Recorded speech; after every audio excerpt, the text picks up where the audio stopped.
Bonjour mesdames, mesdemoiselles, messieurs. Ce soir, mon exposé va porter sur la communication entre les êtres humains. Et la communication a beaucoup évolué. J'ai 61 ans et je suis, je dirais, un peu étonné que notre société soit carrément muette dans les transports, dans le métro, dans le tramway. Tout le monde est en train d'envoyer des SMS, des textos ou d'écouter de la musique. Voyez-vous, nous sommes dans un monde qui a, je pense, perdu les repères essentiels de notre communication. Car notre communication, c'est 1. Le respect. C'est 2. Accepter toute notre société, quelles qu'en soient les origines politiques, philosophiques, raciales, religieuses ou autres.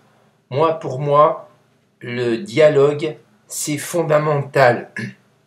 Et j'en appellerai au pouvoir public, car le rétablissement du dialogue dans notre société, je pense que ça sera rétablir une certaine forme d'aisance, une certaine forme d'esprit, une certaine forme de choses qui nous permettront de pouvoir nous supporter mieux les uns que les autres, car vous savez actuellement, les gens sont tous en conflit les uns aux autres pour des questions de jalousie, pour autres questions, alors que je pense que le dialogue n'est plus rétabli. Maintenant, c'est uniquement les ordinateurs et les téléphones portables. Je considère que le progrès actuel dans son évolution a été néfaste au monde de la communication entre les êtres humains et qu'on devrait rétablir des dialogues entre les hommes et les femmes de façon orale et non pas par communication virtuelle. Car vous savez, le virtuel, j'y ai cru, mais je n'y crois plus du tout. Le virtuel, c'est quelqu'un que vous ne connaissez pas, vous envoyez un message, vous ne savez pas du tout à qui vous l'envoyez. Car quand vous causez directement avec une personne, vous avez des rapports qui vont être déjà des rapports sympathiques, puis des rapports amicaux, et c'est une façon, je dirais, de se faire des amis, et c'est une façon qui est, je dirais, très ancienne, et je suis à 61 ans très, je dirais, conservateur sur certains principes de notre société, car le dialogue entre les hommes, ça sera toujours une forme de réussite sociale, ça sera toujours une forme de succès garanti, ça sera toujours un épanouissement personnel, ça sera toujours un désir de créativité, ça sera toujours le désir de se mettre ensemble pour créer une entreprise, ça sera toujours un désir de plus en plus important et de vouloir de monter dans la voie hiérarchique d'une société, ça sera toujours pour moi, je dirais, une clé du progrès et non pas une clé du progrès que nous pouvons trouver sur le web, car vous savez, le web,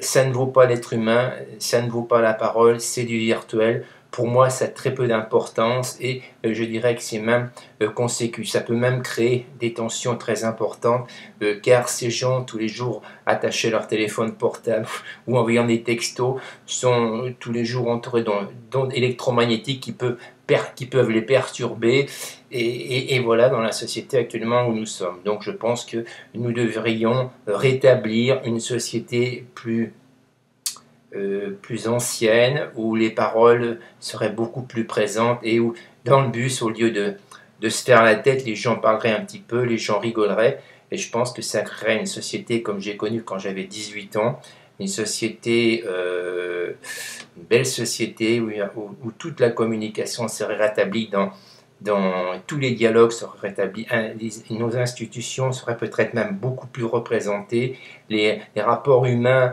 entre les différentes sociétés, différentes administrations seraient facilités, mais je pense que cela est probablement irréversible. Alors moi je suis pour une société qui prône un petit peu une forme d'abstinence de toutes ces technologies nouvelles qui nous permettent tous les jours bien sûr d'être au top des tops, mais le top des tops c'est aussi une ville, quand vous traversez Paris, que vous n'avez pas une personne qui vous cause, que tout le monde se regarde en chien de faïence, que les gens sont plus ou moins schizophrènes, qui sont totalement déconnectés de la réalité, qu'ils ont que les ordinateurs dans la tête. ils sont complètement déboussolés, désorientés. Je pense qu'on pourra rétablir une société où il y aurait une meilleure communication entre les êtres humains. Et surtout, ça nous permettrait en France de délier tous ces conflits que nous avons avec les étrangers, tous ces conflits, ces gens qui ne s'entendent pas. Pourquoi ils ne s'entendent pas? Parce qu'ils ne se parlent pas entre eux, parce qu'ils ne peuvent pas se voir, parce qu'il n'y a que les ordinateurs, parce qu'il n'y a pas de dialogue. Voilà la vérité. Donc j'en terminerai, c'était simplement pour faire une petite vidéo pour vous faire connaître ma façon de penser sur les nouvelles communications, sur les communications qui existent en 2013, qui pour moi sont totalement nulles, car actuellement notre société est, je dirais, pour l'ensemble, totalement coupée des réalités de notre vie, et que tout le monde veut s'imposer par des méthodes qui sont trop informatisées et où le dialogue a perdu tout son respect, l'esprit de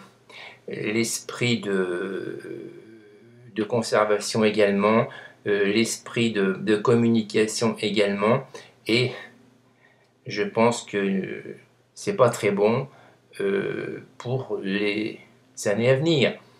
Mais je pense que peut-être que notre gouvernement va trouver des mesures qui nous permettront, à nous les êtres humains, de pouvoir avoir entre nous des contacts qui seront beaucoup plus fructueux que ceux que nous entretenons tous les jours par des méthodes virtuelles.